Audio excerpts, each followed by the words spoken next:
ఇంద్రియాలు ప్రార్థన చేసుకోవడం అనేటువంటిది దాన్ని సరిగ్గా చేయాలి. మనస్సుకి ఒక చక్కటి శిక్షణ అనేటువంటిది జీవితంలో ఏర్పాటు చేసుకోవడానికి ప్రార్థన చాలా ముఖ్యం. శిక్షణ లేని మనస్సు ఎటు వెళుతుందో వాళ్ళకే తెలియదు. శిక్షణ ఇవ్వకపోతే మనస్సుకి ఆ మనస్సు ఎటో పోతుంది, ఏదేదో వచ్చింది, ఏదేదో ఆలోచిస్తుంది, ఏదేదో చేద్దాం అనిపిస్తుంటే కదిలి కనిపిస్తుంది, కట్టుకోవాలనిపిస్తుంది, ఎటు ఎప్పుడు ఎలా అనిపిస్తుందని చెప్పడం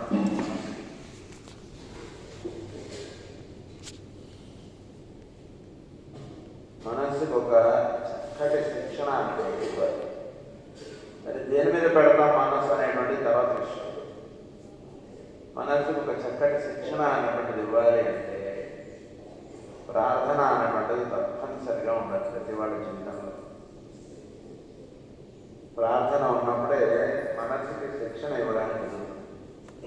ప్రార్థన అంటే ఏమిటంటే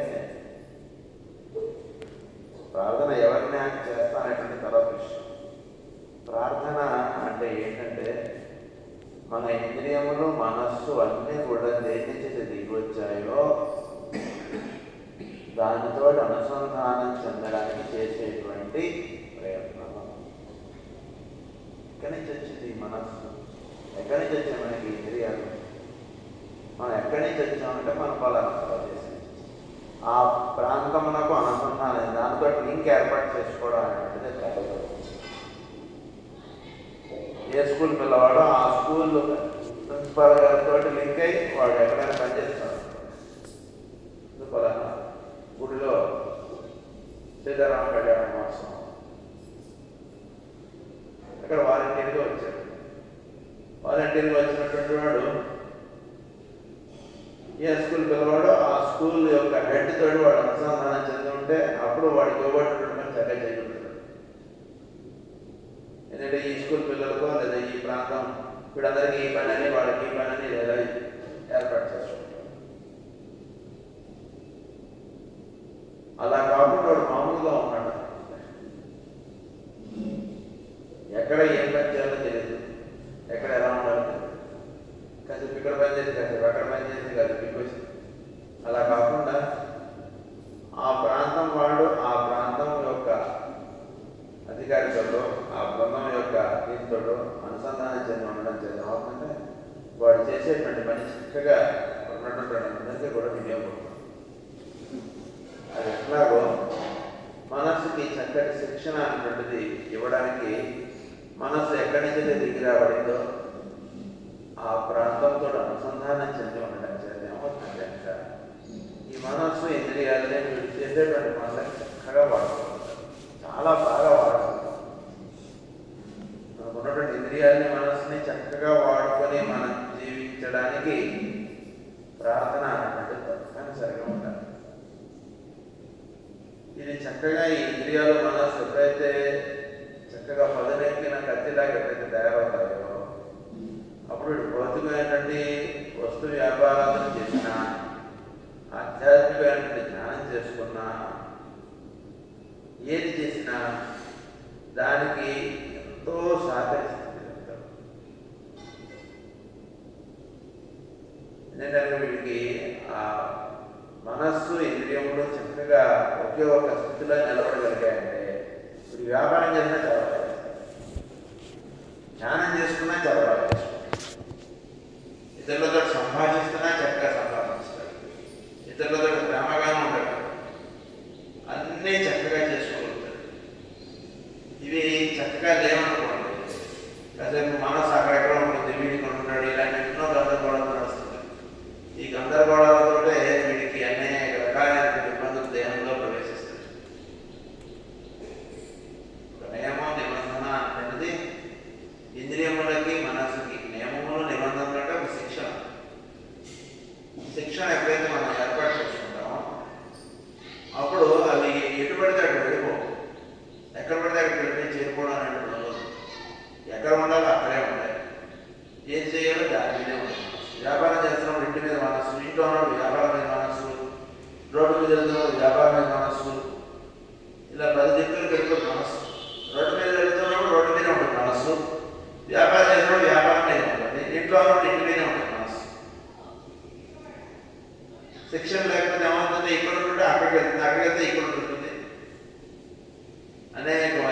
దిక్కో వైపు అలా ఆడిపోతుంది.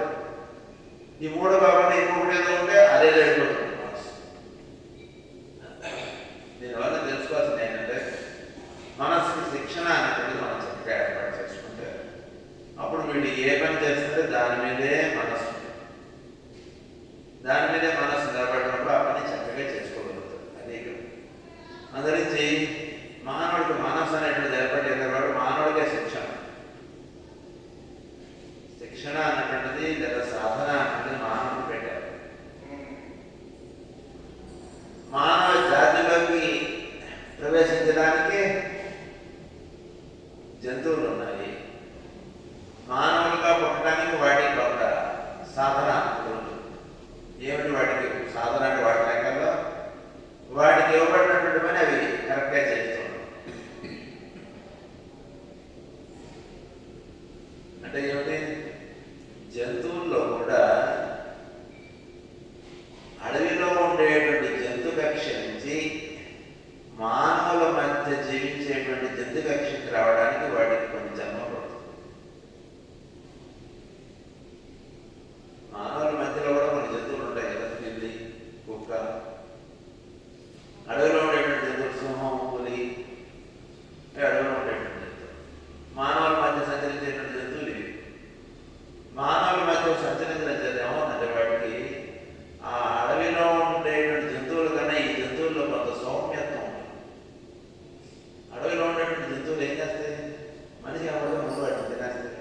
అసలు వేరే జంలో దాన్ని తెలిసి కనబడింది ఆ ప్రాణి ఇమీడియట్గా తెలిసి ఫస్ట్ ఫినిష్ చేసేసి పెడుతుంది లోపల.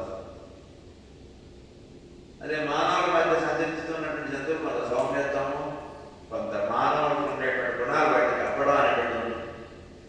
అలా మానవుల మధ్య ఆ జంతువులు కొన్ని జన్మలు గడిస్తే అప్పుడు ఆ జంతు కక్షలో ఒక ఉత్తమైనటువంటి జంతు స్థితి వస్తుంది. అంటే ఒక కుక్క కానీ ఒక గోవుగా కానీ జన్మించాలనుకుంటున్నాను.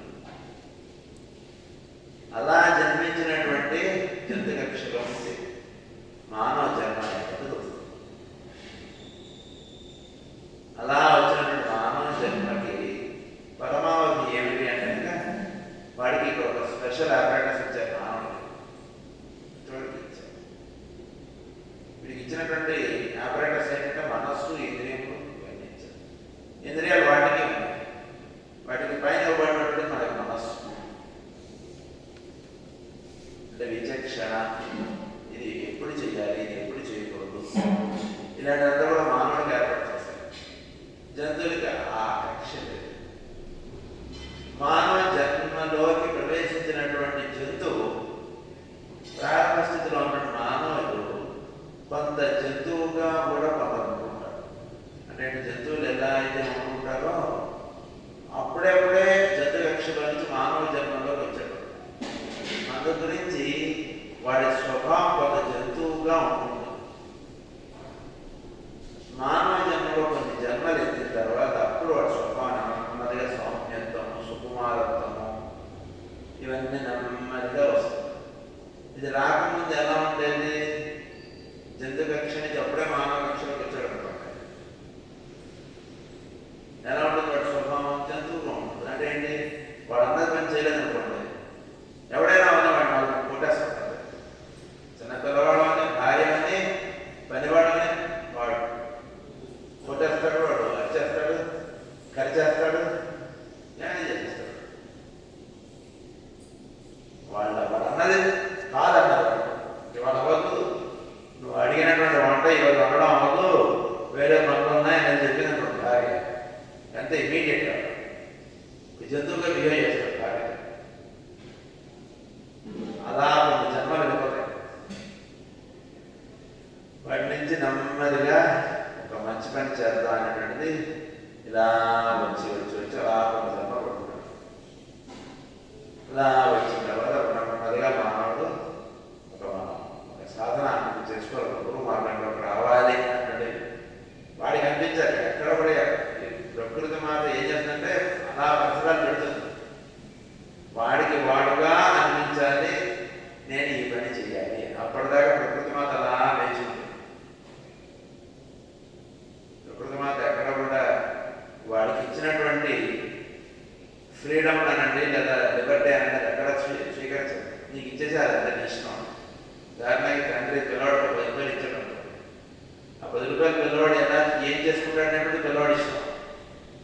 నీకు ఇచ్చేసాను వాడుకో అని చెప్పి ఇచ్చేసాడంటే నువ్వు ఏ చాక్లెట్ కొనుక్కుంటావు, ఏ బిస్కెట్ కొనుక్కుంటావు అని ఇష్టం.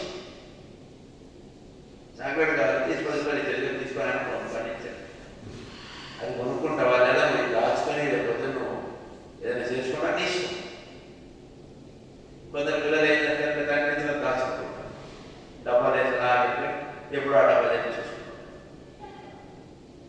మా చిన్నప్పుడు మా అమ్మగారు ఆ గుణం అలవాటు చేశారు.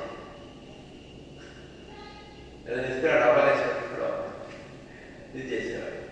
అది అలా దాచుకోవడం అనేటువంటిది ఒక గుణం కొందరిలో. సో ఇచ్చినటువంటి దాన్ని ఎలా వాడుకుంటావు అనేటువంటిది వాడికి ఇవ్వనటువంటి దీన్ని బట్టి వాడికి ఉన్నటువంటి శిక్షణను బట్టి వాడికి ఉన్నటువంటి విధానాన్ని బట్టి వస్తుంది. సో ప్రకృతి మాత మానవుడికి ఇచ్చినటువంటి దాన్ని వాడు ఎలా వాడుకుంటాడు, మనస్సుని ఇంద్రియాలు అనేటువంటిది వాడికి అన్ని రకాల పరిసరాలు వాడు చుట్టూ వస్తుంది. దాంట్లో వాడు ఒక చక్కటి మార్గాన్ని ఎంచుకొని ఒక చక్కటి విధంగా వాడు జీవించడానికి వాడు అలా వచ్చేంత వరకు వాడికి అక్కడే జన్మలు ఏర్పాటు చేసి పెడుతూ ఉంటుంది. 2వ తరగతిలో ఫెయిల్ అయ్యాక మళ్ళీ 2వ తరగతిలోనే వస్తుంది. ఏదో మార్కులు వేసి 3వ తరగతిలో పంపించదు. దాన్ని ఇక్కడ 15 మంది నమ్ముకుంటారు. 12 మంది 3వ తరగతికి వెళ్తారు, మిగిలిన ఇద్దరు 2వ తరగతిలో మళ్ళా 2వ తరగతి చదువుతారు. ఎప్పుడైతే వీళ్ళలో అప్లిఫ్ట్మెంట్ వస్తుందో మనస్సులోని ఇంద్రియాల్లోనూ అప్పుడు వాడు 3వ తరగతికి వస్తాడు. అలా సాధన అటువంటి చేసుకుంటూ వస్తున్నటువంటి మనస్సు ఇంద్రియములు నెమ్మదిగా వాడికి ఇవ్వబడినటువంటి పరిసరాలను చక్కగా అవగాహనలో పెట్టుకుని దాన్ని సాధనకి వినియోగించుకుంటూ ముందుకు వెళ్ళాలనేది ప్రకృతి మాత ఇచ్చేటువంటి శిక్షణ. శిక్షణ అనేటువంటి తెలియడానికే చాలా సమయం పడుతుందని జీవితంలో. అసలు అది తెలియడానికే చాలా సమయం పడుతుంది. అంటే ఎక్కడ కూడా ప్రకృతి మాత వచ్చి వీడికి ఇగో ఇది అన్నటువంటిది ఏం సూచించదు. నెమ్మదిగా వాడికి తెలిసేటట్టుగా అలా చేస్తుంది. ఎందుకంటే కనుక చెప్తే చేయడం అనేటువంటిది మానవుడికి అలవాటు చేసింది. ప్రకృతి మాత చెప్తే మనం విన్నాం అనేటువంటి స్థితి నుంచి నీకు స్వాతంత్రం ఇచ్చింది. ఇచ్చిన తర్వాత ఎన్నాడైనా సరే చెప్తేనే చేయడం అనేది ఉంటే వాడు నిలబడతాడు. మొట్టమొదటిలో పిల్లవాడిని తల్లి మోహం కడిగించి బట్టలేసి స్కూల్కి పంపిస్తుంది. కొంచెం పిల్లవాడు పెద్దవాడు అయ్యాడు. పిల్లవాడికి ఏమైనా నిద్రలేస్తుంది అంతే తల్లి, వీడు మోహం పట్టుకో, నేను బతులు పెట్టేస్తా, స్నానం చేసేస్తా తొందరగా. ఇంకా కొంచెం పెద్దవాడు అయ్యాడు. అప్పటికి తల్లి లేకపోతే పిల్లవాడే లేస్తాడు. ఏమిటో ఇవాడు పొద్దున్నే లేచామంటే ఏం లేదు, నాకు స్కూల్లో పరీక్ష ఉంది, అదే నుంచి పొద్దున్నే లేచి చదువుకుంటున్నాను. ఇంకా పెద్దవాడు అయ్యాడు. వాడు స్కూల్కి ఏం చదువుకోవాలి చదువుకుంటాడు, తల్లికి ఏం సహాయం చేయాలో అది చేస్తాడు, అప్పుడు స్కూల్కి వెళ్తాడు. అంటే ఏంటంటే వాడు జీవిస్తున్నటువంటి విధానంలో అటువంటి మార్పు వచ్చేంత వరకు ప్రకృతి మాత అలా వేచి ఉంటుంది. సహజంగా వాడు మార్పు రావాలి. సహజంగా వాడు ఒక బాధ్యతాయుతంగా జీవించాలి సృష్టిలో. అది వచ్చేంత వరకు మొట్టమొదటిలో అది నేర్పిస్తుంది. తర్వాత వాడికి వాడంతా వాడు చేసుకున్నట్టుగా వాడు వదిలిపెట్టు, వాడంతా వాడు చేయగలిగాడు. వాడంతా వాడు కార్యక్రమం వాడంతా వాడు చేసుకోగలడు అంటే దాంట్లో వాడు రావాలి. అది రావడానికి ముందు శిక్షణ అనుమతిస్తుంది. అందుగురించి అది వృక్షములు గాను, తర్వాత జంతువులు గాను, అప్పుడప్పుడే మానవుడుగా పుట్టినటువంటి వాడికి వీడవరకు కొంత శిక్షణ ఇస్తుంది.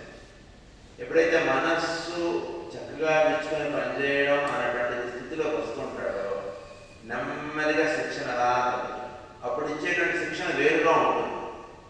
మనకి శిక్షణ లేకుండా ఉన్నామంటే శిక్షణ ఇప్పుడు ఇస్తుంది, కానీ అప్పుడు ఉండేటువంటి శిక్షణ ఇప్పుడు ఉండదు. నిజానికి ఈరోజు మన ఎవరు లేకపోతే చిన్నప్పుడు మన లేచి ఎవరు లేరు, ఆయన ఎవరు లేకపోలేదు, మనం లేచి వచ్చేసాం. ఎవరిచ్చేది శిక్షణ అంటే ఇప్పుడు ఇవ్వబడేటువంటి శిక్షణ వేరు. ఇప్పుడు తయారీ వచ్చినటువంటి వాడికి మాస్టర్ శ్రీ గారి ప్రాంతంలో వాడికి అందేటువంటి శిక్షణ వేరు. ఈ శిక్షణ పొందడానికి వచ్చి ఉన్నాం. మాస్టర్ శ్రీ గారి ప్రాంతంలో మనం పొందేటువంటి శిక్షణ లేదు అయిపోయింది మనం అన్నటువంటిది కాదు.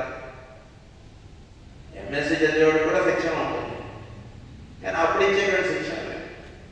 ప్రారంభ దశలో ప్రకృతి మాత ఇచ్చేటువంటి శిక్షణ నుంచి తండ్రి సామ్రాజ్యంలో అడుగు పెట్టిన తర్వాత తండ్రి గారి శిక్షణ ఇచ్చేది వేరుగా ఉంటుంది. మొట్టమొదటి తల్లి గారి శిక్షణ అవుతుంది, తర్వాత తండ్రి గారి శిక్షణ అవుతుంది, తర్వాత గురువు గారి శిక్షణ ఉంటుంది. 3 స్థితుల్లో ఉన్న శిక్షణ. ప్రకృతి మాత ఇచ్చేటువంటి శిక్షణలో నుంచి తండ్రి గారు ఇచ్చేటువంటి శిక్షణలోకి వస్తాడు. తండ్రి గారి శిక్షణలో ఏంటి? మొట్టమొదటి పాఠం అయాం దట్ అయాం అనేటువంటి శిక్షణ ఇస్తారు. ఈ నేను అనేటువంటిది ఏమిటంటే ఆ పైన ఉన్నటువంటి నేనే ఈ నేను అనేటువంటి దాంట్లోకి ఫస్ట్ తండ్రి ప్రవేశపెడతాడు. అది అందుగురించి ప్రకృతి మాత ఇచ్చేటువంటి శిక్షణలో నుంచి నెమ్మదిగా వాడు చక్కగా పెంచుకొని మనస్సులో ఉన్నటువంటి స్థితిలో చక్కగా చేరి వీటికి ఒక చక్కటి శిక్షణ అనేటువంటిది ఏర్పాటు చేయడం అనేటువంటిది ఫస్ట్. అంటే పొద్దున్నే చక్కగా పెట్టి బట్టలు అయితే తయారు చేసేసి చదువు పెట్టి కూర్చోబెట్టుకుంటుంది తల్లి. తర్వాత తండ్రి గారి శిక్షణ ప్రారంభమవుతుంది. తండ్రి గారి శిక్షణలో వీడిని సరిదిద్దుకోవడం, వీడు ఏ విధంగా వీడి చుట్టూతో ఉన్నటువంటి వాడిని వినియోగపడగలగడం అన్నటువంటి శిక్షణ తండ్రి గారి దగ్గర శిక్షణ పొందడానికి తయారు చేసి పెట్టేటువంటిది తల్లి అయితే, తండ్రి గారి యొక్క శిక్షణ ద్వారా వీడు చక్కగా వీడి చుట్టూతో ఉన్నటువంటి వాతావరణంలో జీవించుకున్నటువంటి వినియోగపడేట్టుగా తయారు చేసి పెట్టేటువంటి తండ్రి గారి శిక్షణ. అక్కడ తండ్రి గారి శిక్షణలో పొందడంలో వీడు ఇప్పుడు పుట్టింది ఏమిటి, దేని గురించి అని వీడి జీవించడం అన్నట్టుగా కాకుండా వీడి చుట్టూతో అన్నట్టు వాడికి చక్కగా వీడి మనస్సు వీడి దేవుడిని వీటిని చక్కగా వాడగలగడం అనేటువంటిది శిక్షణ. సేవ అనేటువంటిది నెక్స్ట్. వీడి మనస్సు వీడి ఇంద్రియాలని తనకి మాత్రమే వాడుకోగలగడం అటువంటి స్థితిలో అనేది మన పక్కవాడికి కూడా మన మనస్సుని వాడవచ్చు, మన పక్కవాడికి కూడా మన ఇంద్రియాలని మనకి ఇవ్వటువంటి బుద్ధిని వీటన్నిటినీ వాడగలిగేటువంటి రహస్యాన్ని తండ్రి గారు బోధిస్తారు. అది బోధించి దాని ద్వారా మన చుట్టూతో ఉన్నటువంటి వాతావరణం కూడా దీన్ని వాడవచ్చు అన్నట్టు సూచిస్తారు. అది మన చుట్టూతో ఉన్నటువంటి వాతావరణంలో దాన్ని వినియోగించి దానివల్ల మనం లాభం పొందగలగడం అనేటువంటి స్థితిలో తీసుకురావాలి. ఫస్ట్ మొదట్లో ఉండేటువంటి స్థితి ఏమిటి? మనకు ఆకలేస్తే భోజనం చేయడం, ఆకలేసినప్పుడు మాత్రమే భోజనం చేయగలగడం. మళ్ళీ రాత్రికి ఆకలి వేస్తుంది కాబట్టి ముందుగానే మనం దాని దగ్గర ఏర్పాట్లు చేసుకోగలం. ఈ శిక్షణ అయింది తల్లి గారి శిక్షణలో. తండ్రి గారి శిక్షణలో వచ్చినప్పటికి ఏమైంది? మనకి ఆకలి ఎలా అయితే వేస్తుందో మన ఇంట్లో వాళ్ళకు కూడా ఆకలి వేస్తుంది. వాళ్ళని కూడా కొంచెం పట్టించుకోవాలి మనం. వాళ్ళకు కూడా తలనొప్పి వస్తే మనకి తలనొప్పి వస్తే ఏంటో వాళ్ళకి తలనొప్పి వస్తే కూడా అంతే. కనుక వాళ్ళకి మనం సహకారంగా ఉండాలి, వాళ్ళకి మనం చేతనైనటువంటి సహాయం చేయాలి, వాళ్ళని కూడా మన వాళ్ళగా చూసుకోవాలి. నాకు బాధ వస్తే ఏంటో వాడికి బాధ వస్తే అంతే, నాకు ఆకలిస్తే ఏంటో వాడికి ఆకలిస్తే అంతే. ఇలాంటి ఒక అంటే నేను అనగా కేవలం ఈ దేవం అనేటువంటిదే కాకుండా నా చుట్టూతో ఉన్నటువంటి వాటిలో కూడా ఈ నేను అనేటువంటి దర్శించి వాటిలో కూడా చక్కగా వాటితో కూడా చక్కగా మైత్రి భావం కలిగి వాటితో చక్కగా జీవించగలడం అన్నటువంటి శిక్షణ తండ్రి ఇస్తారు. అంటే 3 కక్షలు. దీన్ని తల్లి తండ్రి గురువు అన్నట్టుగా చెప్తాను. రెండవ కక్షలో అటువంటి శిక్షణ అవుతున్నాను. వీడి చుట్టూతో అన్నట్టు వాతావరణంతో వీడు అనుసంధానం చెందడం. అది మొట్టమొదటిగా వాడు కుటుంబముగా ప్రారంభం. కుటుంబముగా ప్రారంభమైనటువంటిది ఆ కుటుంబం నెమ్మదిగా మెచ్చుకుంటుంది. ముందు కుటుంబం అనగా వాడు భార్య అన్న దాంట్లో నుంచి వాడు భార్య పిల్లలు, వాళ్ళ చుట్టాలు, వాళ్ళ ప్రాంతీయులు, వాడి దేశస్తులు, ఇలా నెమ్మదిగా మెచ్చుకుంటుంది కుటుంబం మెచ్చుకుంటూ ఉన్నటువంటి వాళ్ళందరినీ కూడా వీటికి కావాల్సినటువంటి సహకారంగా వినియోగిస్తారు. అలాగే అలా జీవించుతూ ఉన్నటువంటి దాంట్లో చక్కగా వీడు ఒక సాధన అన్నది తండ్రి గారి ద్వారా వీడు అందుతూ ఉంటుంది. అది రెండవ స్థితి.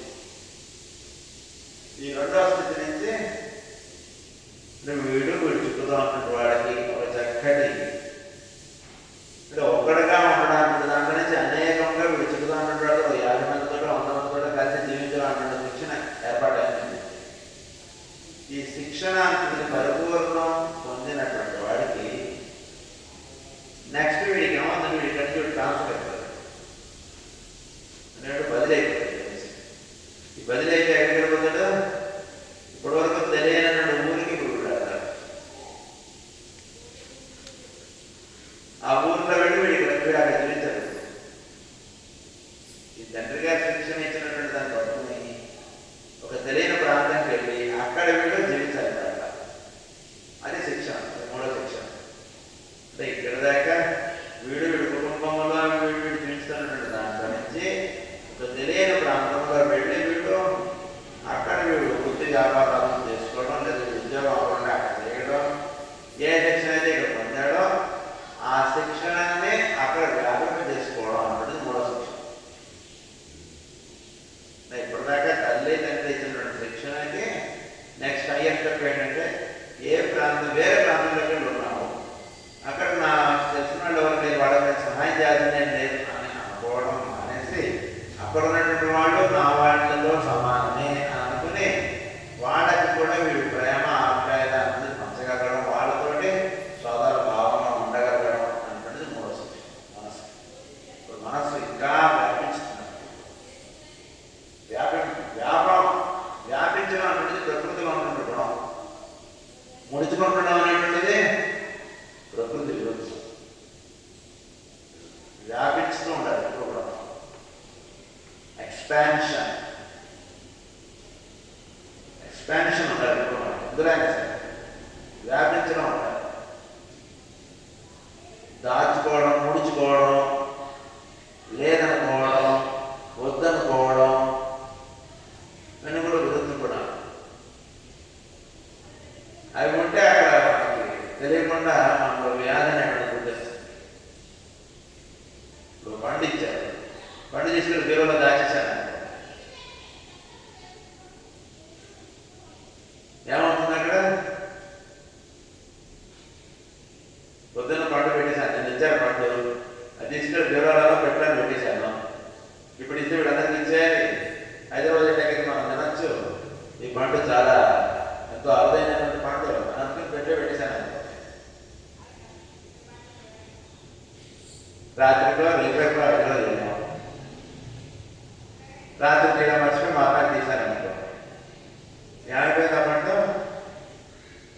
చెప్పి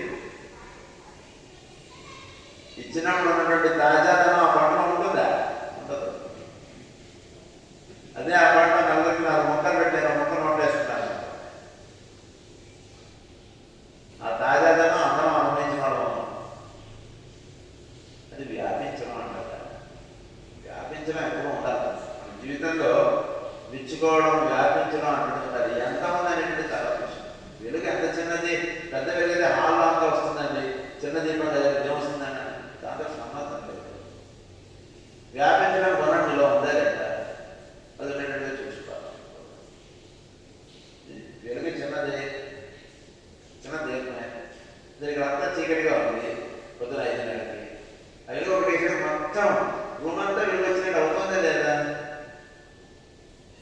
అంటే వ్యాపించడం గుణం అనేటువంటిది అందులో సహజంగా ఉంది. ఎంతమంది అనేటువంటిది పెద్ద పాయింట్ కాదు. 10 రూపాయలు ఉందా, 100 రూపాయలు ఉందా, 1,00,000 రూపాయలు ఉందా, 1,00,00,000 రూపాయలు ఉందా, అది పెద్ద point. That's not the matter. సృష్టిలో అది కాదు విషయం. నీలో విచ్చుకోవడం అనేటువంటి గుణం ఉందా లేదా అన్నదే విషయం. విచ్చుకోవడం గుణం ఉంటే ప్రకృతిలో నువ్వు ఒకటిగా చక్కగా నువ్వు జీవిస్తున్నట్టుగా. 1,00,00,000 రూపాయలు ఉంది, వాడినట్టు నువ్వు మాట్లాడితే వాడు ఇస్తాడు అంటున్నారు. ఏమి సార్ అని సార్ నా 1,00,00,000 రూపాయలు సార్ ఈయన గుణం అంటున్నాడు. 100 రూపాయలు తీసి 10 రూపాయలు ఇచ్చేస్తారు. ఇద్దాడు గుణం లేనటువంటి 1,00,00,000 రూపాయలు ఏం సార్ వాడి దగ్గర 10 కోట్లు, నా దగ్గర 1,00,00,000 రూపాయలు సార్, నా దగ్గర మీరు విరాళం అడిగి వాడిని అడగాలి సార్ మీరు ఇలాంటి ఇచ్చుకోవడం గుణం బాగా అలవాటు చేస్తాం. ఎక్స్పాండ్ అవుతుంటారు. ఎంత ఎక్స్పాండ్ అవుతుంటే అంత మనకి ఇవ్వబడేటువంటి లక్షణం సృష్టిలో ఉంది. సృష్టి ధర్మం బాగా తెలుసుకోవాలి. కనుక వీడు ఈ ప్రాంతం నుంచి ఇంకో ప్రాంతంలో బదిలీ అయ్యి వెళ్ళాడు. వెళ్ళినటువంటి అక్కడ ఉన్నటువంటి వ్యక్తులతోటి, అక్కడ ఉన్నటువంటి వాళ్ళతో వీడు ఎక్స్పాండ్ అవ్వాలి.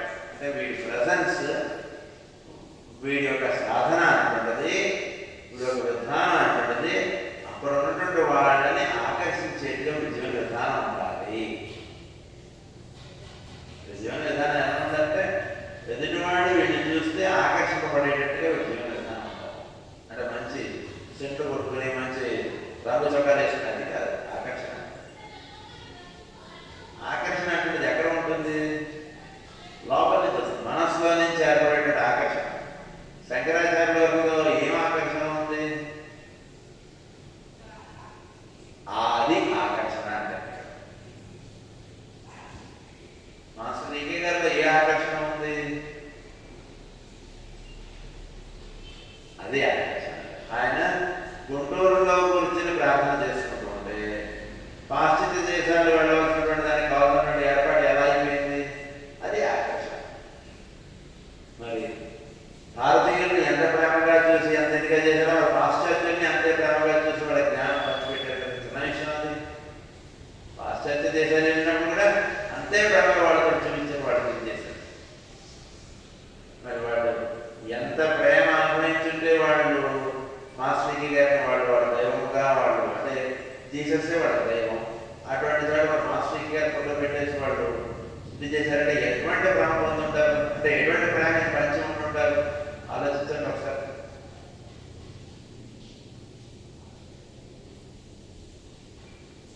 భారతీయులకి ఎంతటి ప్రేమ పంచారో వాళ్ళకి అంతే ప్రేమ పంచారు.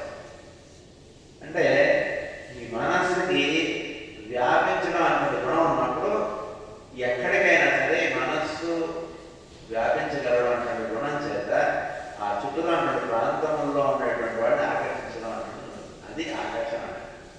రూపం చేత ఆకర్షించడం అనేటువంటిది ఇది కదా, ఇది నిలబడేది కదా. రూపం చేత ఎన్నాళ్ళు ఎంతసేపు ఆకర్షిస్తాం? 4 ఏళ్ళు 10 ఏళ్ళు ఆకర్షిస్తాం, తర్వాత ఆకర్షిస్తాం. రూపం శాశ్వతం కాదు. కానీ మనస్సు చేత ఆకర్షించగలగడం వీడు మనస్సు చాలా చక్కగా విచ్చుకొని పనిచేయగలగడం అనేది ఉంటారు. ఎవరితోటైనా సరే ఒకే ఒక ప్రేమ భావంగా వీడు మనస్సుకు ఒక చక్కటి శిక్షణ. ఎవడు అడిగాడో దాన్ని బట్టి నేను పని చేస్తాను అనేటువంటి గుణం మంచిది కాదు. అయినా సరే ఉదాహరణకి మధ్యాహ్నం అయితే 100 మంది వస్తారు, వాళ్ళందరూ భోజనం పెడతారు. మనిషిని బట్టి నేను కూర పప్పు వేస్తాను అన్నటువంటి భావం ఉంటుందా? ఉండదు కదా. ఎవరికైనా సరే ఒకటే రకంగా పంపిస్తారు.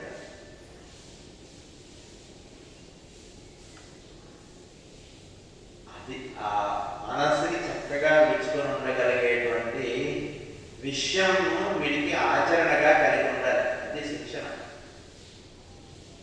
సో ఇది 3వ శిక్షణ. ఈ 3వ శిక్షణలో విజయిస్తున్నాడు ఏమవుతుందంటే ఈ మనసు పరిపూర్ణంగా చక్కగా విచ్చుకొని పనిచేయగలగడం అనేది వస్తుంది. సో ఈ విచ్చుకోవడం అనేది వచ్చే ఒక నూతన ప్రాంతం, అక్కడికి వెళ్ళి జీవించడం అనేది ఏర్పాటు చేసుకున్నప్పుడు అక్కడ ఉన్నటువంటి వాళ్ళతో కూడా ఇంతే ప్రేమలో వ్యవహరించగలిగి ఉండగలుగుతాడా? అది శిక్షణ. భారతీయులైతే నేను ప్రేమగా ఉన్నాను, వేరే వాళ్ళతో నేను ప్రేమగా ఉండాలి, వాళ్ళు నా దేశం వాళ్ళు కాదు కదా. అయితే ఇప్పుడు శిక్షణకి అనర్థం. శిక్షణ వీటికి జరగట్లేదు. ఊరికే ఈ ప్రాంతం నుంచి ఆ ప్రాంతానికి వెళ్ళాక వీళ్ళ శిక్షణ జరగట్లేదని అర్థం. మరి మాస్టర్కి గారు అలానే ఉన్నారా? లేదు కదా. మాస్టర్కి గారు ఎలా ఉన్నారు? ఈ ప్రాంతం వాడండి, ఆ ప్రాంతం వాడండి, ఏ ప్రాంతం వాడైనా సరే ఈ ప్రాంతంలో చోటు ఉంది వాడికి. మాస్టర్కి గారు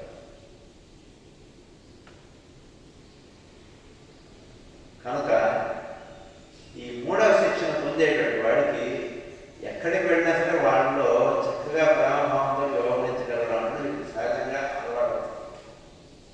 అది గురువు ఇచ్చేటువంటి శిక్షణగా ఈ 3వ శిక్షణ పొందినటువంటి వాడు వాడి చుట్టూ ఎవరు వచ్చినా ఏమొచ్చినా అందరితోటి చక్కగా మనస్సు విప్పుకొని ఉండేటువంటి విధంగా వీడు ఉంటాడు. ఇలా తెచ్చుకున్నటువంటి పువ్వు 5 దళాల పువ్వు ఎలా తెచ్చుకుని ఉంటుందో పరిపూర్ణంగా అలా వీడు ఉంటాడు. 3వ శిక్షణ పొందేటువంటి వాడు ఆ వాడికి గురువు అనుగ్రహము, స్పర్శ గురు సాన్నిధ్యము ఇవన్నీ వాడికి ఆ స్థితికి చేరడానికి మా అమ్మదే చేసేటువంటి సాధన. అక్కడ టికెట్ కావాలి, అమెరికా వెళ్ళడానికి వీసా కావాలండి, ఫ్లైట్ టికెట్ కావాలి, వీసా కావాలి. వీసా కావాలి, దాన్ని ముందు చేసుకునేటువంటి ఏర్పాటు ప్రతిరోజు ప్రయాణం చేసుకోవడం అని గురువు అనుగ్రహం పొందడానికి చేసేటువంటి అంతా కూడా ఇదంతా ఇలా ఉంటుంటే అప్పుడు అక్కడ టికెట్ ఇస్తారు. అప్పుడు ఆయన డైరెక్ట్ టీచింగ్స్లోకి ఆయన దిగుతాడు. గురువు గారు డైరెక్ట్గా మనకి లింక్ ఏర్పడారు. గురువు మనతో కూర్చొని మాట్లాడతాడు, మనకి అన్ని చెప్తాడు. దీనికి అన్నట్టు మనస్సు కలిగే శిక్షణ భౌతిక దేవతలు పనిలేదు. ఇక్కడ దాకా తల్లిదండ్రులు తయారు చేసి గురువుకి అప్పచెప్తాడు. గురువుకి అప్పచెప్పిన తర్వాత ఇంకా భౌతిక దేవతలు పెద్దగా పడతాయి. మనస్సుకు అలా శిక్షణ ఇచ్చుకుంటూ వెళ్తుంటాడు. మానసిక కక్షలో మనస్సుకి శిక్షణ అనేది ఇవ్వడమే ప్రధానమైనటువంటి కర్తవ్యంగా కలిగి ఉంటాడు గురువు. ఆ మనస్సుకి ఏర్పాటు చేసేటువంటి శిక్షణ అలా అందుతుంటుంది. ఆ శిక్షణ పొందుతున్నప్పుడు మనస్సు ఇంకా మెచ్చుకుంటూ వెళ్తుంది. నెమ్మదిగా మనస్సు మెచ్చుకుంటూ అలా వెళుతూ ఉన్నప్పుడు ఎవరిని చూసినా సరే వీడు ప్రేమ భావం ఉంటాడు. ఎక్కడ చూసినా సరే ఒకటే ఒక బ్రహ్మత్వ భావం, ప్రేమ భావం అంటే వేరే కావాలంటే ఎందుకు అలా ఉంటున్నాడు అంటే వాడికి గురువు యొక్క శిక్షణ జరుగుతుంది. గురువు యొక్క శిక్షణ పొందనటువంటి వాడు మనసు ఎలా ఉంటుంది? ఎంతసేపు ముడుచుకొని ఉంటాం అన్నట్టుగా ఉంటున్నాడు. మనసు వ్యాపించినటువంటి గుణం ఉండదు. వ్యాపించినటువంటి గుణం వాడు అలవడేంత వరకు గురువు వేచి ఉంటాడు. గురువుకు తొందర లేదు. మొదటి దాంట్లో అదే కదా కృష్ణుడు చెప్పింది. అలా వేచి ఉంటాడు గురువు. Just wait. ఇప్పుడు ఎప్పుడు మెచ్చుకుని వస్తాడో అప్పటిదాకా అలా మెచ్చుకుంటాడు. ఎవడు మెచ్చుకుని పని చేస్తుంటాడో వాడితో గురువుగా పనిచేస్తాడు. కనుక మెచ్చుకోవడానికి గుణం మనసుకి ఇప్పుడు అలవాటు చేయాలి. మనవాడైతే వాడి మీద ప్రేమగా ఉండడం, మనవాడు కాకపోతే వాడితో ప్రేమగా ఉండకపోవడం, అది మనసు మెచ్చుకున్నట్టు కాదు. ఎవరితోటైనా సరే ప్రేమగా మాట్లాడగలగడా మనకు ఏర్పాటు అవ్వాలంటే ఏం చేయాలి? మనవాడు బయటవాడు ఇద్దరు కలిసి మన దగ్గరికి వస్తున్నాడు. వాడు ఇద్దరు పక్కన పక్కన ఉంటారు. ఇద్దరితో ఒకటే రకంగా ఉన్నామా లేదా? పూజలు భోజనాలు పెడుతున్నారు. మన సోదర బృందము ఉంటారు. ఆ రోజు కొత్తగా వచ్చినటువంటి వాడు అక్కడే భోజనం చేస్తారు. ఇద్దరికి సమానంగా మనం వడ్డిస్తున్నామా? లేదా మన వాళ్ళకి సపరేట్ టైం పెట్టి వీళ్ళందరికీ 2 స్వీట్లు వేసి వాడు ఒకటే స్వీట్ వేసి అన్నట్టుగా చేస్తున్నామా? చేయం కదా. దానివల్ల మనకు ఒక శిక్షణ వస్తుంది. ఈ కార్యక్రమంలో ఒక శిక్షణ వస్తుంది మనసుకి. ఏంటి? ఎవరినైనా సరే ఒకటే రకంగా చూడగలుగుతాం. అది శిక్షణ వస్తుంది. ఇలాంటి పనులు మనం పెట్టుకోవచ్చు. వైద్య సేవ పెట్టుకుంటాం.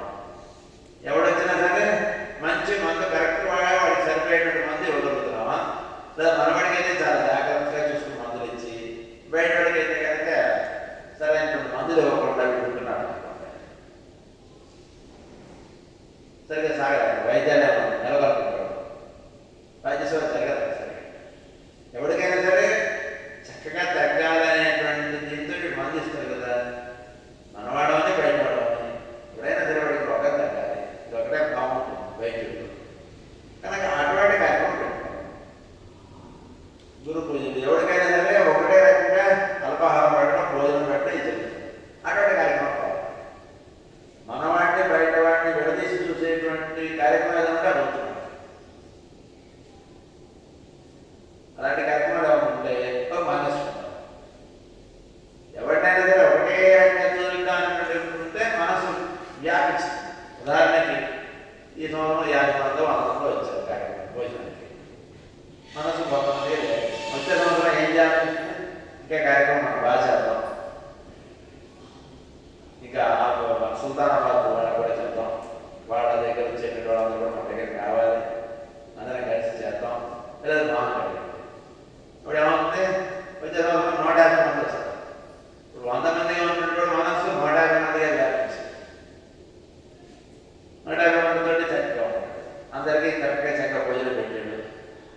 కూరలు మిగలేదు, ఏదో పప్పు సాంబార్ ఏమన్నా తింది.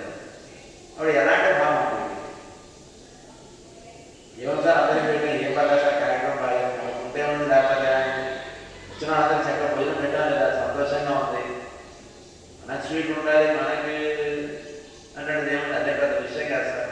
కార్యక్రమం మాస్టర్ గారి కార్యక్రమం బాగా మాకు సంతోషం అటువంటి భావం వీడికి కలిగిన అంటే మనసు వ్యాపించుతుంది అని అర్థం. అయ్యో ముందుగా ఒక 10 స్వీట్లు లాభం దాచుకుని మనకు పెట్టుంటే బాగుండేది అక్కడికి చెప్తే ఇలాంటి భావం వీళ్ళు ఉన్నది మనసు వ్యాపించట్లేదు అని అర్థం. సరదాగా ఇవి విషయాలు ఇలా ఉంటాయి. మనసు ఎప్పుడు అలా వ్యాపించుతూ ఉంటాయి. మనసు వ్యాపించుకుంటే ఏమంటే మీరు ఎక్స్పాన్షన్ బాగుంటుంది. వ్యాపించుకోవడం అంటే అనేటప్పుడు మీరు ఒకటిగా ఉంటాయి. ఇలా కన్ఫైన్ అయితే మనం పెట్టుబడి ఇంత ఈ చోట్ల అందరూ ఇలా వ్యాపించడం గుణం సృష్టిలో ఉంటుంది. ధర్మం పరమాత్మ వ్యాపించి ఉంటాడు, అంతా ఆకుపై అయి ఉంటాడు పరమాత్మ. ఆ తత్వంలోకి వెళ్ళాలి అంటే వీళ్ళందరికీ ఇలా సేవ చేయడం అంటే వీడికి అలవాటు కలగాలి. అభివృద్ధించింది థియేటర్ కార్యక్రమం. వ్యాపించినటువంటి గుణం పరమాత్మ యొక్క సహజ గుణం అన్నటువంటి ఫోటోలోనే మాస్టర్ శ్రీ గారు ఉన్నారా, ఈ ప్రాంతంలో ఉన్నారు మాస్టర్ శ్రీ గారు. మనకి దృష్టి నిలబడడానికి ఇక్కడ ఫోటో పెట్టాము.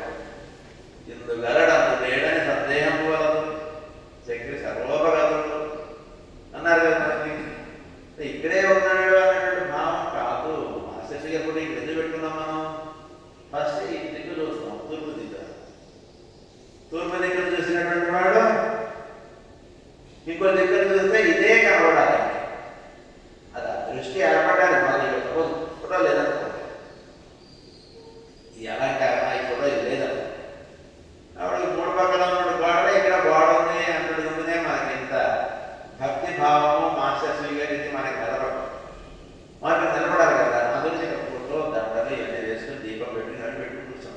అది చాలా బాగుంది సార్ మాస్టర్ గారు ప్రార్థన అని ఇలా అలాంటి ప్రార్థన నెమ్మది ఇలా అలవాటు అయినటువంటి వాడు ఏ దిక్కులు చూసినా సరే ఇదే దృష్టి వీడికి మనసులో జరుగుతుంది. రేపు ఉదాహరణకి వీడికి లేదో ప్రయాణంలోనే వాడు కన్ను మూసుకున్నట్టుకి ఇదే వీడికి మనసులో గుర్తిస్తుంది. అప్పుడు ఏమైంది, ఆటోమేటిక్గా మాస్టర్ శ్రీ గారు వీడికి అక్కడ దర్శనమిస్తారు. ఎటు దిక్కు చూసినా సరే ఇదే దృష్టి అనుకుంటుంది. అది రసం. మరి అలా రావడానికి చేస్తున్నటువంటి సాధన కనుక ఎవరిని చూసినా సరే అలా దృష్టి నిలబడగలుగుతాం. ఎటు చూసినా సరే అదే దృష్టి నిలబడడానికి ముందు ఒక స్వరూపాన్ని మనం పెట్టుకున్నాం. ఈ స్వరూపాన్ని పెట్టినప్పటికీ మనకి మనసు ఇక్కడ నిలబడుతుంది. మనసు నిలబడేటికి ఇది కన్ను మూసుకున్నప్పుడు ఇదే దృష్టి ఇలా నిలిచిపోతుంది. కనుక ఇటువంటి సాధన చేసుకోవడానికి మనం మొట్టమొదటిగా ఒక దిక్కులో మనం పెట్టుకున్నాం. అలా వీడు ఎవడొచ్చినా సరే వీడు ఈ రకంగా చేయగలగడం, ఈ రకంగా ఉండగలగడం అనేది వీటికి అలవాటు అవడానికి ఒక రూపంగా మనం మొట్టమొదటిగా దైవాన్ని చూస్తాం. కనుక ఇలా జీవిస్తున్నటువంటి వాడికి ఎవడొచ్చినా అంతా అదే అన్నటువంటి ఏర్పడడం ముందు 100 మంది 150 మంది వచ్చారు, అందరికి పెట్టాడు, అందరికి భోజనాలు పెట్టారు, చక్కగా బాగుంది అనుకున్నాడు. ఇంకా వ్యాపించదాం అన్నటువంటి హాపు ఇంకా వ్యాపించదాం, ఇంకా వ్యాపించదాం. అంటే పరమాత్మ ఇక్కడ ఒక్కడే చోటే కాదు, ఎంత నిండి ఉన్నాడు అన్నటువంటి ఒక గుణము, పరమాత్మ యొక్క గుణము వీడికి కూడా అలవాటు అవ్వాలి. వీడు కూడా ఆ గుణములో ప్రవేశించి పరమాత్మ యొక్క స్వరూపంగా భూమి మీద వీడు తయారు వ్యాపించినటువంటి గుణం పరమాత్మ గుణం. ఆ గుణం వీడికి కూడా అలవాడాలి అంటే ఈ సంవత్సరం 100 మంది వస్తే 100 మంది గాను ఒకే ఒక్క సోదర భావాలు. వచ్చే సంవత్సరం 150 మంది వచ్చారు, అప్పుడు కూడా ఇదే సోదర భావం ఉంటుంది. ఆ పై సంవత్సరం ఇంకో 10 ఏళ్ళకి మనం ఏదైనా హాల్ చూసుకోవాలి. గోదావరి హాల్ సరిపడుతుందండి. ఏదైనా ప్రాంతం ఏదైనా మనం చూసుకుని అక్కడ గుర్తించాలని అంటే దాంట్లో పెట్టాడు. అంటే ఏమైనా వ్యాపించాడు. వ్యాపకం వ్యాపించినటువంటి గుణం వీడికి మనసుకు వస్తుంది బాగా. అది పరమాత్మ యొక్క సహజ గుణం. కనుక పరమాత్మ అంతటా వ్యాపించి ఉన్నాడు. వీడు కూడా వీడు చుట్టుగా ఉన్న అందరి వీడు వ్యాపించి ఉండడం కూడా వీడికి రావాలి. అందుగురించి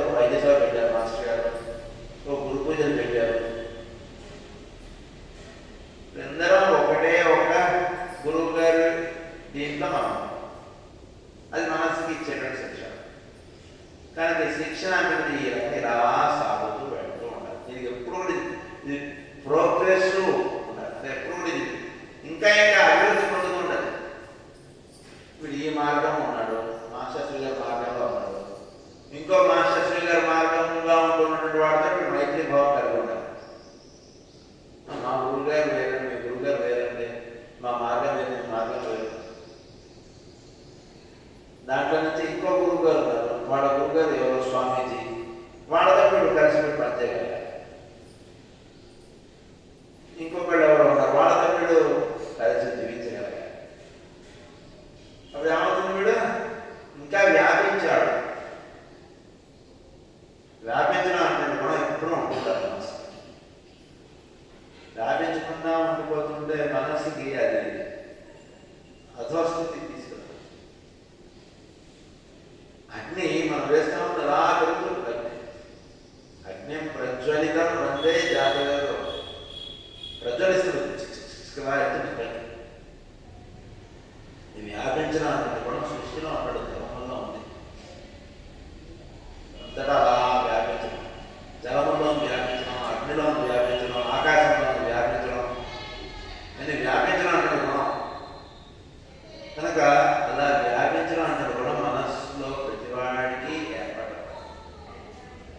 ఏర్పాటు అవ్వడానికి కావాల్సినటువంటి గుణం ఏమిటి? వ్యాపించాలి అంటే వ్యాపించడం. అది ఏ రకంగా తెలియబడుతుంది? వ్యాపించడం అంటే ప్రేమగా తెలియబడుతుంది. ప్రేమ నీలో ఎంతో ఉండాలి. ఎంత దేంతో మెజర్ చేస్తారు? ప్రేమగా మెజర్ చేస్తారు. నా మనసు చాలా వ్యాపించిందంటే అన్నాడు సరిపోదు. ఇప్పుడు మనసు అంతగా వ్యాపించిందని ఏంటంటే థర్మోమీటర్ పెడతారు. ఆ థర్మోమీటర్ పేరు ఏంటంటే ప్రేమ. ప్రేమ అనేటువంటి థర్మోమీటర్ పెట్టి మాస్టర్స్గా చూస్తారు. ఈ సంవత్సరం దుఃఖం చేస్తున్నాం. ప్రేమ అనేటువంటి థర్మోమీటర్ పెట్టి మనసులో పెట్టి చూస్తారు. ఎంత వ్యాపించలేదు మనస్సు. మళ్ళీ వచ్చే సంవత్సరం పెట్టి చూస్తారు. మళ్ళీ ఆ పై సంవత్సరం చూస్తారు. ప్రేమ అనేటువంటి గుణం వీటిలో ఎంతగా మెచ్చుకుంటూ ఉంటే మనసు అంతగా వ్యాపించుతోంది అని అర్థం. ప్రేమ అనేటువంటి గుణం వీటిలో పెద్దగా లేదండి, మనసు వ్యాపించట్లేదు.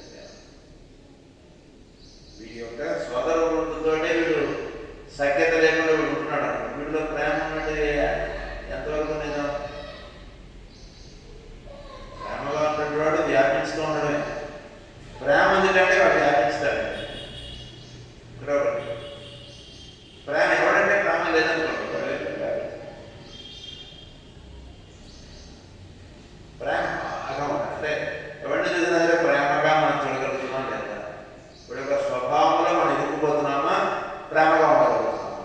వాడు స్వభావంలో ఇరుక్కుపోతుంటే మనసు కన్ఫైన్ అయిపోతుంది. ఏంటంటే వాడికి అంత భావం, ఏంటంటే వాడికి అంత ఈర్ష, ఏంటంటే వాడు అలా మాట్లాడతాడు, ఇలా అయిపోతున్నాం అనుకోండి. మనసు ఇలా ముడిచిపోతుంది అన్నమాట. ఎవడలా ఉండేముందండి, మనం ప్రేమగా ఉన్నాం, మనసు వాడిలో వ్యాపించేస్తుంది. శిక్షణ మనకి కానీ వాడికి కాదు, మనకి శిక్షణ.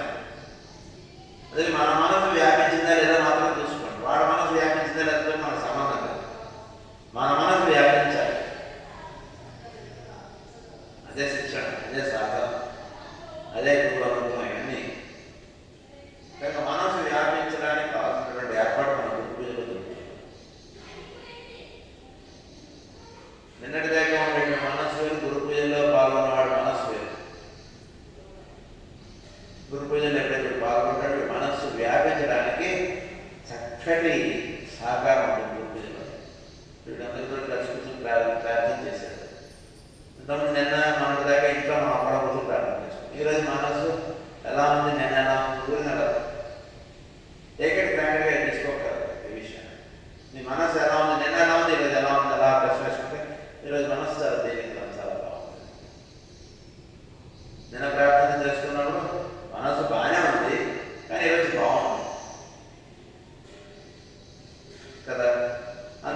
వ్యాపించట అంటే ఏమిటంటే మనస్సు చక్కగా ఊర్ధముగా ఉన్నట్టు వెలుగు వైపు ఆకర్షింపబడుతోంది.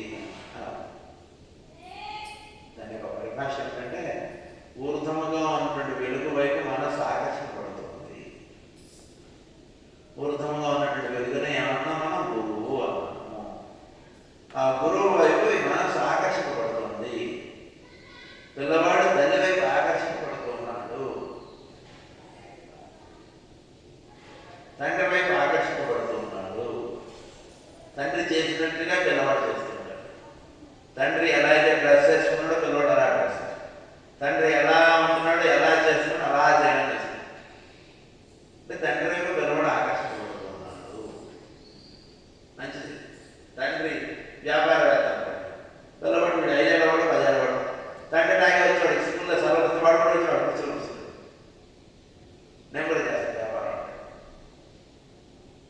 తండ్రి గారు కూడా చిన్నప్పటి నుంచి వాడికి వ్యాపారం అలా చేయించాడు. మీరు 30 ఏళ్ళ తర్వాత 40 ఏళ్ళ తర్వాత చేసేటువంటి వ్యాపారం ఆ పిల్లవాడు 10 ఏళ్ళగా 15 ఏళ్ళగా చేసేస్తుంది వ్యాపారం. అదే నేను బయటకు వెళ్తున్నానుగా చూసుకోవాలి ఇవాళ వ్యాపారం. ఆ పని వాడికి పిల్లవాడు కమ్యూనికేషన్ మాట పని చూసుకుని వస్తాడు. మరి రోజు వ్యాపారం చేసాడు పిల్లవాడు.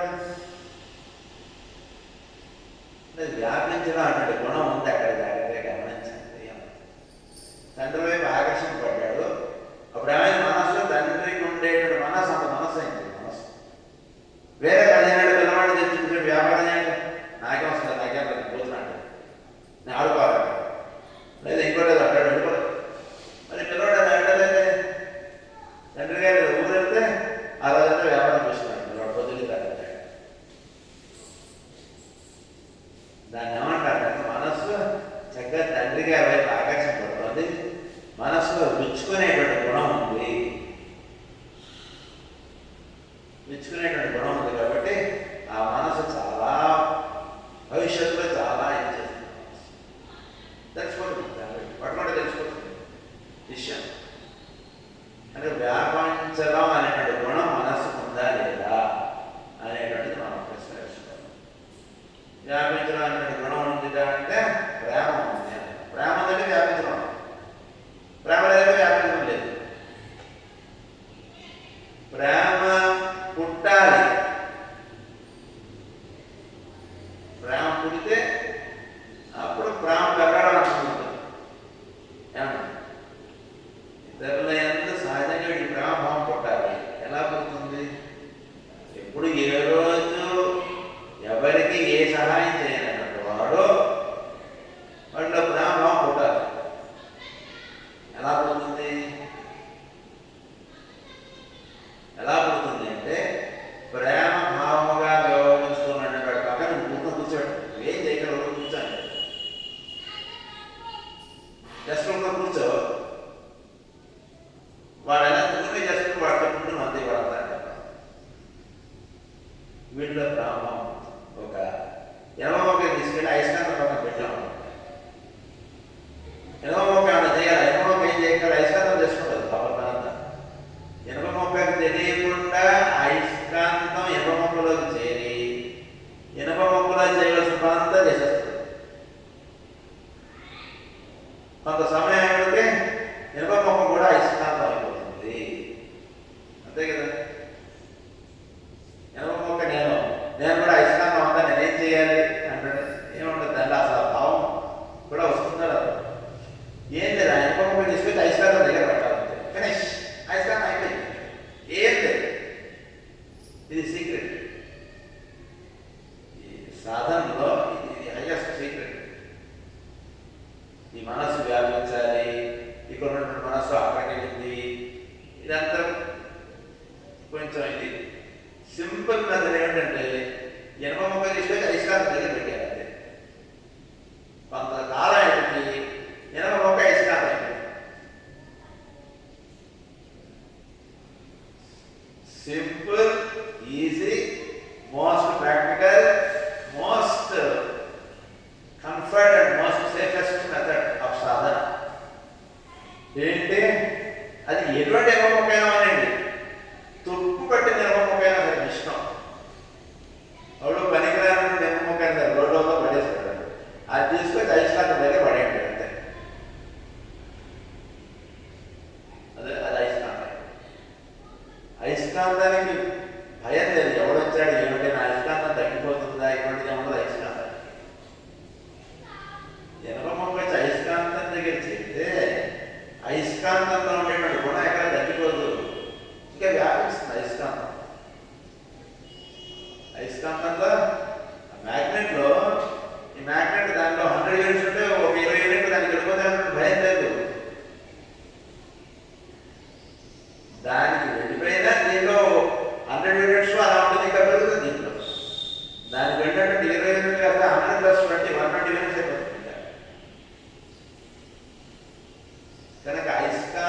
ఫలదీకరించబడడం అన్నది ఇనుములో జరిగినటువంటి కార్యక్రమం.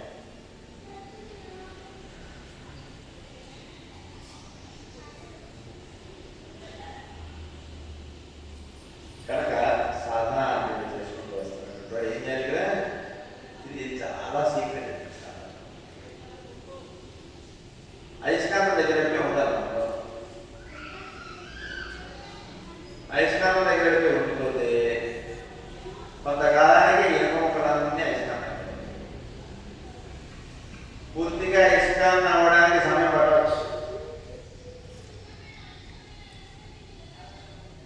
మరీ తుప్పుబడిన ఇనుప అయితే మామూలు ఇనుప కన్నా ఇంకో కొంత ఎక్కువ సమయం పడవచ్చు. బట్ అయస్కాంతం దగ్గరకే ఉంటే గ్యారంటీగా ఒకనొక రోజుకి ఇవి కూడా అయస్కాంతం అయిపోతాయి. కనుక ఇనుప మొక్కలన్నీ కూడా అయస్కాంతం అయిపోయినా అయిపోవాలి. అయస్కాంతం అంటే ఏమంటే గురువు. గురువు దగ్గర వెళ్ళిపోయి కూర్చుండిపోవాలి.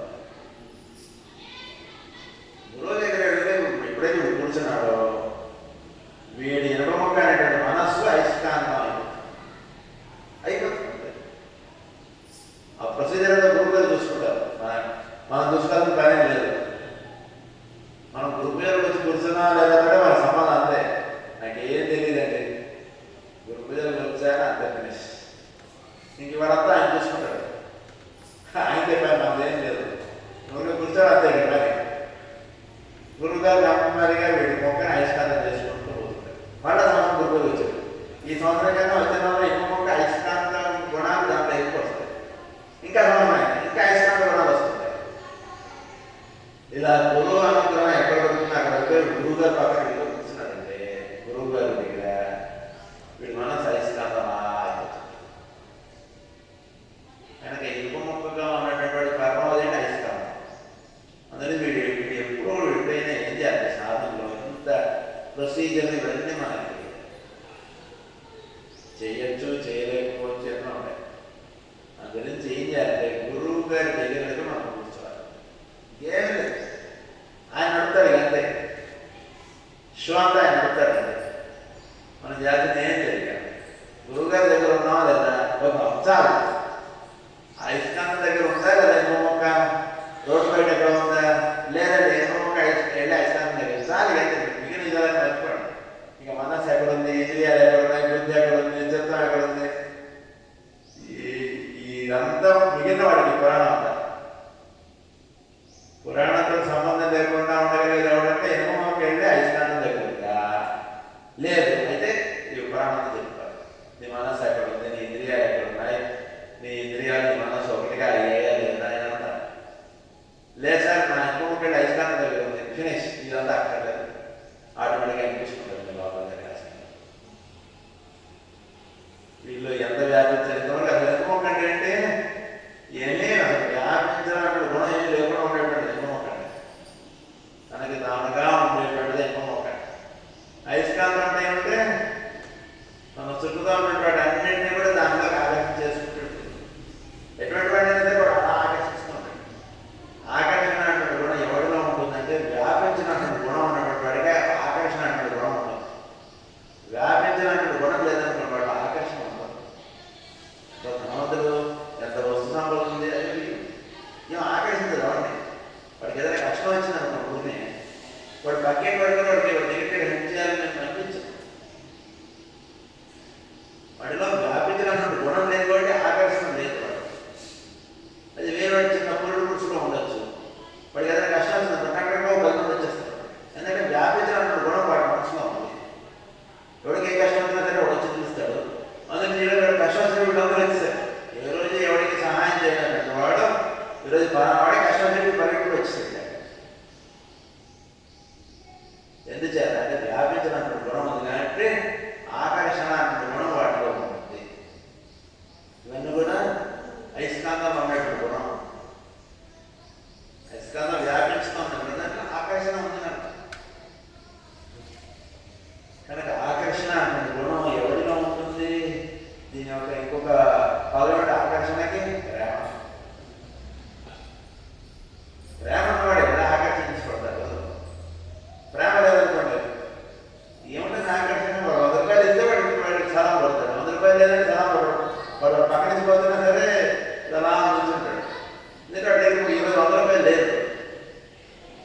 వీళ్ళకి సలాం కొట్టాడు.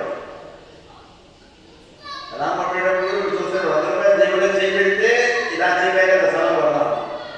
వాడు 100 రూపాయలు దేవుడిలో చేయగలిగాడు చేయలేని ఇలా చెప్పేస్తాడు. వాడికి ఇట్లా నేను సలాం కొట్టేవాడు అనుకుంటాడు. ప్రేమ భావం వీళ్ళలో ఎంతగా ఉంటుందో ఆకర్షణకి ఇంకొక పదం ప్రేమ. ప్రేమ బాగా ఉంటుంది, ఆకర్షణ బాగా ఉంటుంది.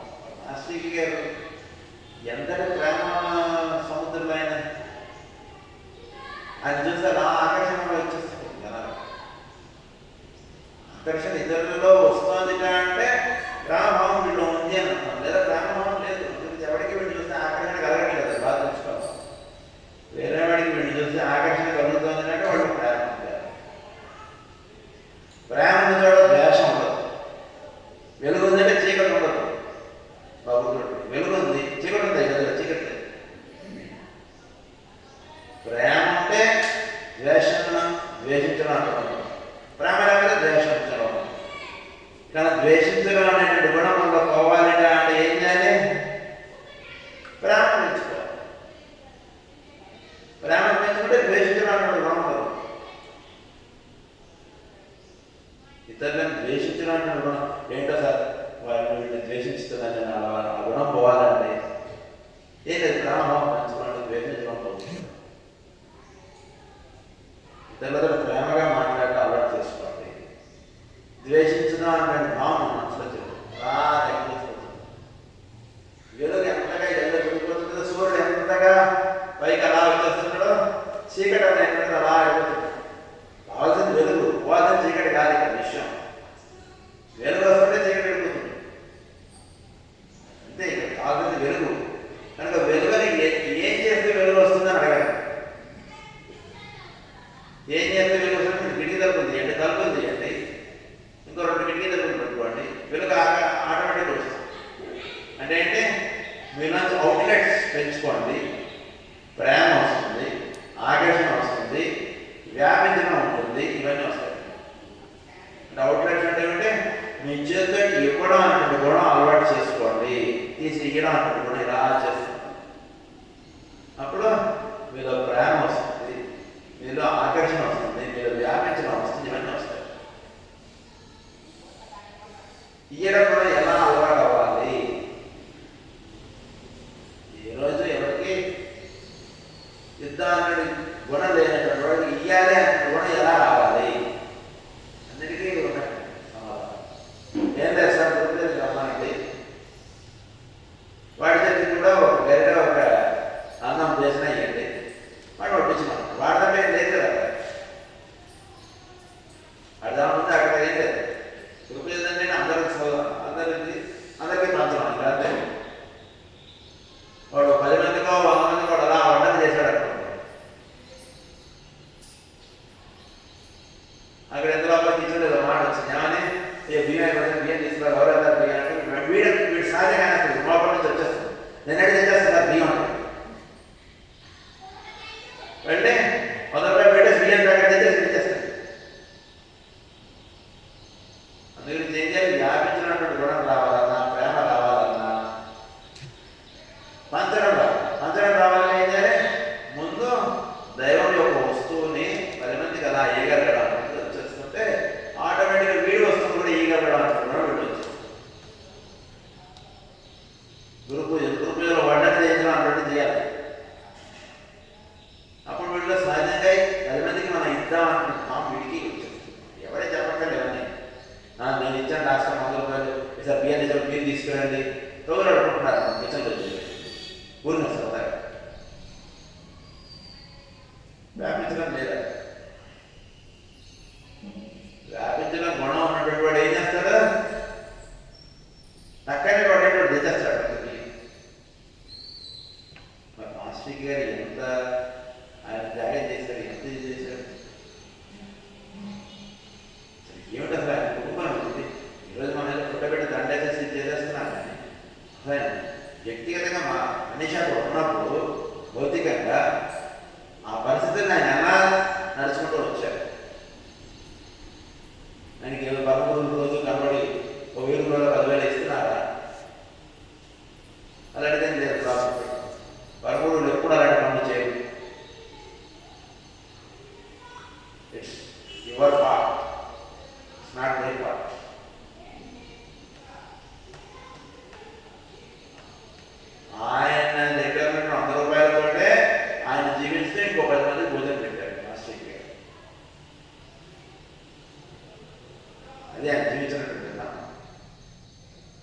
అంటే ఏంటి సర్దుకోవడానికి గుణం ఉన్నటువంటి వాడికి ఇవన్నీ వస్తాయండి.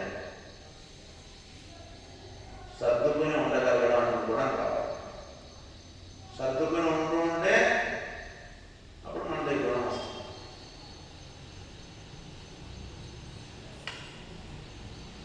అంటే ఏమిటి, మనం మన దగ్గర ఉన్నటువంటి వస్తు సంపదని ఇదే వస్తు సంపద, ఉదాహరణకి హాలు మనం 10 మంది వాడుకుంటున్నాం, ఇంకో 10 మంది వాడుకోగలగడానికి కావాల్సినటువంటి ఏర్పాటు ఇక్కడ చేసుకుంటుంటే దాన్ని సర్దుకోవడం అంటాం. మాకే సరిపోతుంది, మీరందరూ వస్తే ఎక్కడెక్కడ సార్ మా ఇంటికి అన్నదే ఉంటుంది. సర్దుకోవడం అంటే పనులు లేదన్న.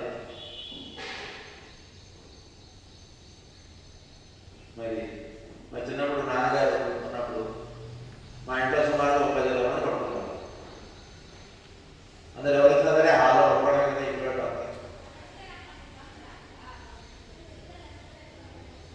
అంటే ఆయన సర్దుకోవడానికి గుణం ఉంది కాబట్టి రైట్ పడుకోండి, రైట్ భోజనం చేసి పడుకోండి, ఉండండి మన ఇంట్లో ఉండండి అన్నారు. సర్దుకోవడానికి గుణం వీళ్ళు లేదనుకోండి, మీరు రూమ్ తీసుకుని రేపు 10 మందికి రండి అంటారు. నారాయణ వీళ్ళు సర్దుకోవడానికి గుణం లేదు. అంటే ఉన్నదాన్ని సర్దుకోవడం అన్న గుణం వస్తే అప్పుడు ఇవన్నీ కూడా ఎంత ఇచ్చాడు భగవంతుడు అనేది లేదు. ఇచ్చిన దాన్ని ఎంతమంది ఇప్పుడు వాడగలుగుతున్నాం అనేటువంటి భావన అన్ని విషయాలు. సాధన అంటే కేవలం ప్రేమ ఒకటే కాదు, అన్నీ కూడా వాటిలో భాగమే. అంటే సర్దుకోడు మాస్టర్కి ఆ రకంగా సర్దుకోవడం అంటున్నది ఆయన జీవితంలో చూసారు రాగారు. మరి వాళ్ళ ఇంట్లో ఏం పప్పు కూర సాంబార్ చట్నీ లేదు. వాళ్ళు తెలుసుకోండి, మాస్టర్ గారు చాలా పొందికగా వాటిలో భోజనం ఉండేవారు. అంటే ఏమిటి, ఉదాహరణకి మన ఇంట్లో 4 ఉంటే ఎంత కూర ఉంటామో అంతే కూర ఉండేవారు వాళ్ళ ఇంట్లో. కానీ పెట్టేదాన్ని 4 కాదు, 10 మందికి అయిపోతారు.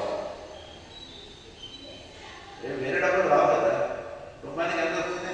మనకు కిలో కూర కూడా నెలలోకి వస్తే అంతే డబ్బులు. కానీ భోజనం వచ్చింది 20 మంది. ఇప్పుడు ఏం చేయాలి? అన్నం క్వాంటిటీ పెంచేవారు, కూర క్వాంటిటీ పెంచుతారు. ఏం చేస్తే 10 మందికి భోజనం పెట్టగలం? అటువంటి ఐటమ్స్ ఉంటే పెట్టి పప్పు కూర చట్నీ సాంబార్ ఎన్ని తిన్నా కడుపు పెడుతుంది. లేదా పప్పు కొంచెం వేసుకొని పచ్చడి కొంచెం ఎక్కువ కలుపుకొని సాంబార్ ఎక్కువ తింటే కూడా కడుపు.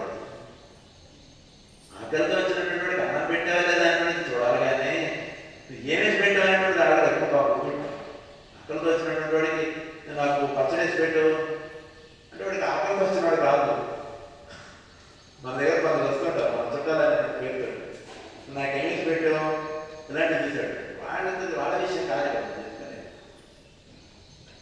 ఆకలితో ఉన్నటువంటి వాడికి నేను మొదలు పెట్టాలి అని చెప్పి వచ్చినప్పుడు మాస్టర్ శ్రీవి గారు ఇచ్చినటువంటి సూత్రం, నీ ఇంటికి నువ్వు భోజనం చేసే టైంకి ఎవడైనా వస్తే వాడికి నువ్వు భోజనం పెట్టు, అది వాడికి ప్రసాదం, నేను ఇచ్చేటువంటి ప్రసాదం పెట్టు. అంటే నువ్వు రోజు నువ్వు ప్రార్థన చేస్తావు కదా, నీ ఇంట్లో వండినటువంటి భోజనము వాడికి లోకి వెళ్ళి వాటిలో నేను వెళ్ళి పనిచేయడానికి అది అందరించి భోజన సమయానికి ఎవరైనా వస్తే వాడికి నువ్వు అన్నం పెట్టు అని చెప్పి మాస్టర్ స్వీకరించాడు. మేము అందుగురించి ఎప్పుడైనా సరే అలా మాస్టర్ ఇచ్చినటువంటి దానికి మాస్టర్కి ఎప్పుడు వాటికి వచ్చినటువంటి వాడికి అదే కోరేది ఇద్దరితో కూడా వస్తుంది.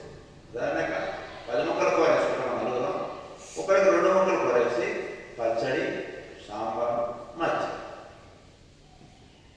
అయితే మన మామూలుగా నలుగురు తినే పెరుగన్నా తింటాం. 10 మంది వచ్చాక మనం ఏం చేస్తాం? మజ్జిగ పెరుగు తిరిగేది మజ్జిగ చేసేది పెద్దకి వచ్చేసింది కదా.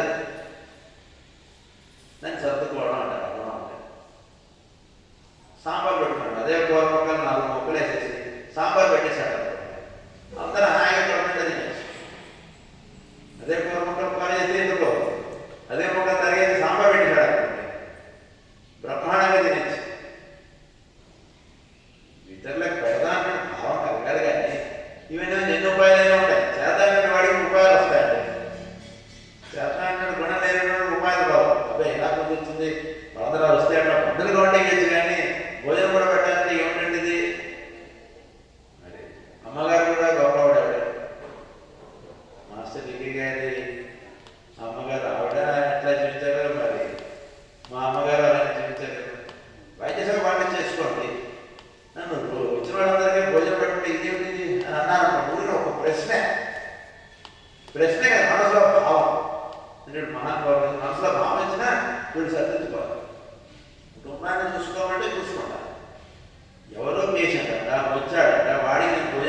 మా కళ చేసి చూపించారు కదా. ఒక పూట కాదు, ఒక రోజు కాదు. మా ఇంట్లో ఎప్పుడు కూడా మేము ఏడుగురమే భోజనం చేసినటువంటి రోజు నాకు గుర్తులేదు. ఏ రోజు ఎప్పుడు ఎవరు భోజనానికి వస్తారో తెలీదు. ఒక్కొక్కసారి వాళ్ళు హాల్లోకి బ్యాగులు పట్టుకుని వస్తారు, నాన్నగారికి చెప్తారు, కానీ నాన్నగారు అమ్మగారికి చెప్పడం మర్చిపోతారు. ఏదో వాళ్ళు వచ్చి బ్యాగ్ పట్టుకుంటారు. ఏంటంటే వాళ్ళు వచ్చాక అవును నేను చెప్పారు మర్చిపోయాను.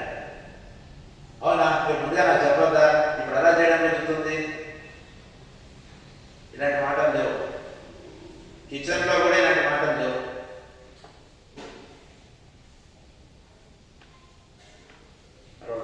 వస్తారన్న విషయం మందుకు వస్తారు. మన వాళ్ళు రాజవీర్ గారు గోదావరి నుంచి బయలుదేరి వస్తున్నారు హైదరాబాద్, 2 రోజులు మన ఇంట్లో ఉంటారు అన్న విషయం నాన్నగారిని పర్మిషన్ చేసుకుని నాన్నగారికి ఫోన్లో చెప్పి రాజవీర్ గారు వచ్చారు హైదరాబాద్. రాజవీర్ గారు హాల్లో వచ్చి బ్యాగ్ పెట్టేంత వరకు ఒకసారి అబ్బాయికి తెలియదు. ఇప్పుడు రాజవీర్ గారు భోజనాలు వస్తున్నారు.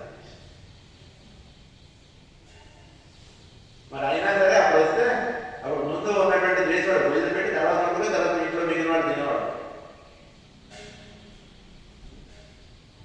ఎక్కడిది? ఇటువంటి బిడ్డలం మనం, ఎవరు బిడ్డలం మనం? అదంతా మనం మర్చిపోకూడదు ఎప్పుడు. మనకి వాళ్ళు అలా చేశారు కంటే మనం అలా అది మనం పొందాం కదా, పొందాం కదా, పొందినదే మనం తిరిగి చెయ్యాలి. అంటే వాళ్ళకి చేయడం కాదు అని చెప్పింది. మన చుట్టూతో అనేటువంటి వాళ్ళకి ఎవరో ఒక్కడికైనా సరే అలా చెయ్యాలి. వినమా అది వాడు మాస్టర్ గారు మనకి ఇచ్చినటువంటి శ్లోకం. నేను నీకు చేశాను కదా, నువ్వు ఇంకొక 10 మందికి ఇదే పని నీకు నచ్చితే చెయ్యి. 10 మందికి పిలిచి నీకు నిజంగా నువ్వు లాభం పొందవు, రోగం తగ్గించుకున్నావు, హోమియో మందులు వాడి ఈ రకంగా ఇది చేసుకున్నావు, ఇంకో 10 మందికి నువ్వు చేయాలి అని చెప్పింది మాస్టర్ గారు. మరి ఎంతటి ప్రేమ చూపించారు. మరి ఇంట్లో బాగాలేనటువంటి వాడు ఇంట్లో కేవలం భోజనం ఒకటే కాదు కదా, ఒంట్లో బాగోలేనటువంటి వాళ్ళని ఇంట్లో పెట్టుకున్నారు. అంటే ఉదాహరణకి వాడికి ఆయాసం అవ్వచ్చు, వాడికి తలనొప్పి అవ్వచ్చు, వాడికి జ్వరం అవ్వచ్చు, వాడికి వాంతులు అవ్వచ్చు, వాడికి విరోచనాలు అవ్వచ్చు, కడుపు బాధ ఉండవచ్చు, మానసికంగా అస్థిమితం ఉండవచ్చు, రోగం అంటే ఏదైనా ఉండవచ్చు. మరి ఇదంతా చెప్పుకోవాలి. ఈరోజంతా కూడా టైం చెప్పారు. ఒక ట్రస్ట్ సోదరుడు హైదరాబాద్లోనే, వాడు అమ్మాయికి తలనొప్పి, జ్వరం, ఆ పురుగులు వాసన ఏంటంటే ఆ అమ్మాయి గడిలో అంటే ఈ హాలంతో వస్తుంది వాసన, పురుగుల నుంచి వచ్చేటువంటి వాసన. ఏమండి మరి ఆ అమ్మాయి వాళ్ళంటే హైదరాబాద్, వేరే ఊరు కాదు. ఉదాహరణ గోదావరి ఏదైతే తెచ్చి మన ఇంట్లో పెట్టారనే విషయం. ఆ అమ్మాయి హైదరాబాద్ అయినా ఆ అమ్మాయిని తీసుకొచ్చి మన ఇంట్లో ఉంచారు నాన్నగారు, వాళ్ళ తల్లిదండ్రులు, ఆ అమ్మాయి. ఇంకా చెప్పమంటారా, హాల్లో నాన్నగారు పడుకునేటువంటి మంచం అమ్మాయికి ఇచ్చారు. మా ఇంట్లో 2 మంచాలు ఉండేవి. ఇక్కడ అమ్మగారు మంచం ఎప్పుడు లోపల చేసి వచ్చేది, ఇంకొక మంచం నిలబెట్టి ఉండేది. అది ఎప్పుడైనా నాన్నగారు పడుకోవాలంటే ఆ మంచం వేసుకున్నారు, పడుకున్నారు. పాత మీద ఉన్నాయి అందరు కూర్చొని లోపల బెడ్రూమ్లో ఒక మంచం వేసుకుంటే అమ్మగారు పడుకున్నారు, నాన్నగారు మమ్మల్ని హాల్లో మమ్మల్ని కింద మా అందరితో పడుకున్నారు. ఎప్పుడైనా ఒకసారి ఆ మంచం వాడుకున్నారు. ఆ మంచం వేసి ఆ అమ్మాయికి సుమారుగా 10 రోజులు ఆ అమ్మాయిని ఇంట్లో ఉంచారు. ఆ హాల్లో వెళ్ళాలంటేనే పురుగుల నుంచి వాసన. మరి ఆయన ఎక్కడ పడుకునేవారు, మమ్మల్ని ఎక్కడ పడుకోబెట్టేవారు మీరు ఆలోచించారు. ఇది ఎక్కడ సేవ? సేవ లేని తగ్గితే ప్రోత్సాహం చెప్పేస్తున్నాను, కానీ ప్రోత్సాహం బాగానే ఉంది, కానీ ఇదెక్కడ సేవ, ఇదెక్కడ పని? పురుగుల నుంచి వాసన వస్తుంది, ఎట్లా మన బోధ వస్తుంది? అంటే మంది ఇస్తున్నాం, పొద్దునైతే పొద్దున మంది ఇచ్చారు, సాయంత్రం అయితే సాయంత్రం మంది ఇచ్చారు, అంతవరకు సేవ బాగానే ఉంది. ఏమండి ఇదేం సేవ?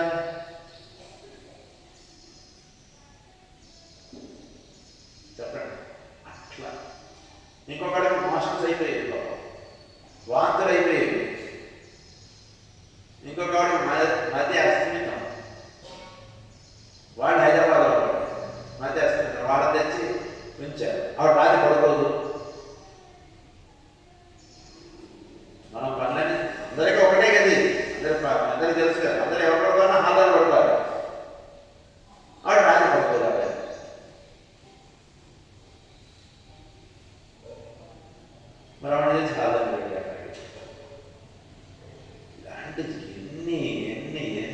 ఎందుకంటే ఇసుక రేణువులైనా లెక్కించవచ్చునేమో కానీ అవతారం లెక్కించగలమా అని వస్తున్నాడు. దాన్ని మనం ఎలా రాసుకోవచ్చు అంటే ఇసుక రేణువులైనా లెక్కించవచ్చునేమో కానీ మాస్టర్ గారు నాన్నగారు చేసినటువంటి సేవా విషయాన్ని లెక్కించగలమా అని రాసుకోవాలి. మళ్ళీ ఎంతమందికి ఎన్ని చేశారు, లెక్కలేనని చేశారు ఇలాంటి. కనుక అది వ్యాపించడం అంటే, అది ప్రేమ అంటే, అది మాస్టర్ గారి మార్గం అంటే, అది సోదరత్వం అంటే. సోదరుడు అంటే ఆ రకంగా చేసి చూపించారు నాన్నగారు. మాస్టర్ గారు అలా చేశారు, నాన్నగారు అలా చేశారు. ఇలాంటి ఎన్ని ఎగ్జాంపుల్స్ చెప్పుకొచ్చున్నాం. మరి పేషెంట్కి భోజనం, పేషెంట్ చూసుకోవడానికి వచ్చినటువంటి వాడికి భోజనం. అంతే కదా. ఒకసారి నాన్నగారు ఊళ్ళో లేరు, పేషెంట్ వచ్చేసాడు హైదరాబాద్. నాకు తెలిసి హైదరాబాద్లో అంటే పేషెంట్కి వాళ్ళే తీసుకొచ్చారు. ఆయన పేరెంట్ ఇంట్లో అని చెప్పి పంపించేయచ్చు కదా, చదివేసేసి. లేదు, ఆ పేషెంట్ని ఇంట్లో ఉంచి ఆ పేషెంట్కి మంచిగా పాలు ఇలాంటివి ఇస్తూ, నాన్నగారు అక్కడ ఉంటే పొద్దున ఒకసారో మధ్యాహ్నం ఒకసారో ఫోన్ చేసి వాడు మంది చెప్తే ఆ మందులు వేస్తూ. ఎవరు చేస్తారు సార్? ఎక్కడ చూస్తాం ఇలాంటివి చెప్పండి, ఎక్కడ చూస్తాం? ఏ ఆశ్రమాల్లో ఎక్కడ ఉంది ఇలాంటిది? అది మరి మాస్టర్ మార్గం అంటే ఇటువంటి ప్రేమ చూపించారు. ఆయన లేదంటే కూడా అదేంటి, ఆయన ఊరంటారు నాన్నగారు గోదావరికనో నాగరికనో ఎక్కడికెళ్ళారో నాకు తెలియదు. నేను చాలా చిన్నవాడిని, నేను మందులకి తెచ్చింది కూడా నాకు తెలియదు. నేను చెప్పలేదు, నేను చేయలేదు. ఎవరో తర్వాత నాకు చెప్తే నాకు తెలియదు. పొద్దున్న దగ్గర ఒక మంచిగా ఇస్తూ పాలిస్తూ, వాళ్ళతో పాటు వచ్చినాడు భోజనం పెట్టి, ఎవరు చేస్తారు? అంతటి సేవ. అమ్మగారు చేసింది ఎంత సేవ, నాన్నగారు చేసింది ఎంత సేవ. సేవ అనేటువంటి దానికి మనం నిర్వచనం చూపించారు కదండి. మరి వాళ్ళే దాచుకున్నాం అన్నటువంటి గుణం వాళ్ళు కలిగి ఉంటుంటే, నాకు 5 పిల్లలు, 4 ఆడపిల్లలు, ఒక ఆడపిల్లలు ఉంటేనే ప్రజలు ఉండకపోతుంటారు జనాలు. నాకు 4 ఆడపిల్లలు ఇక్కడికి వచ్చి నేను పెళ్లి చేయాలంటే ఇవన్నీ పెట్టుకుంటే ఎక్కడ ఉంటుంది అంటుంటుంది. అంటే చెప్పండి సమాధానం. లేదా ఒక ఆడపిల్లకి పెళ్లి చేయాలంటేనే వచ్చేటువంటి వాడు ఏమడుగుతాడో ఏం చేస్తాడు, ఏం తెలుసు మనకి? మరి 4 ఆడపిల్లలకి పెళ్లి చేయాలి ఎట్లా అన్నటువంటి ఇవే ఆయన దృష్టిలో, ఆయన మనసులో మెదిరి ఉంటుంటే ఖచ్చితంగా మనమైతే ఇలా ఉంటాం. ఆయన ఎలా ఉంటారు నాకు తెలియదు. మనం అయితే ఇలా పూర్తి ఇలా ఉండగలిగే వాళ్ళం కాదు. అంటే అంతటి ప్రేమ ఆయన చూపించారు కాబట్టి ఈరోజు మనం ఇక్కడ ఇలా ఉంటాం. కనీసం ఆయన ప్రేమ మనం రుచి చూడలేదు అనుకోండి, మనం ఎలా ఉంటాం? మామూలుగా మనం ఉంటాం. అమ్మగారు కానీ నాన్నగారు కానీ అంత ప్రేమ చూపించారు కాబట్టి ఈరోజు మనం ఇలా ఉన్నాం. వాళ్ళే అంత ప్రేమ మన మీద, సహజంగా వాళ్ళు ప్రేమ ఉండొచ్చు, ఏదైనా ఉండవచ్చు, మన మీద ఇంత ప్రేమ వర్షింపజేయలేదు అనుకోండి.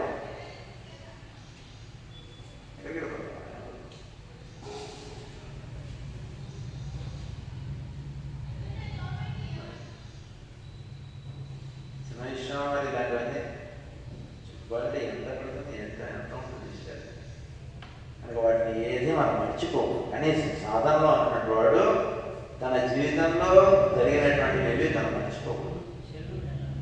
ఇది విషయం. కనుక ఈ రకంగా సాధన అన్నటువంటిది అనండి, గురు పూజలు అనండి, లేదా తల్లి యొక్క శిక్షణ నుంచి తండ్రి యొక్క శిక్షణ, తండ్రి యొక్క శిక్షణ నుంచి గురువు యొక్క శిక్షణ, వీటిల్లో పెడుతున్నటువంటి వాడు ఇవన్నీ కూడా ఒక కక్షలుగా వాటి చేతిలో సాగుతుంటాయి. ఇవన్నీ కూడా గురు పూజలతో సాధిస్తుంటుంది. కనుక ఇలాంటివన్నీ కూడా స్మరణ చేసుకోవడం, ఇలాంటివన్నీ కూడా సాధనలో ఏర్పాటు చేసుకోవడమే సాధన. ఇటువంటివన్నీ కూడా మనం చేసుకుంటూ ముందుకు సాగుదాం కాక. స్వస్తి స్వస్తి ప్రజాభ్య పరిపాలన.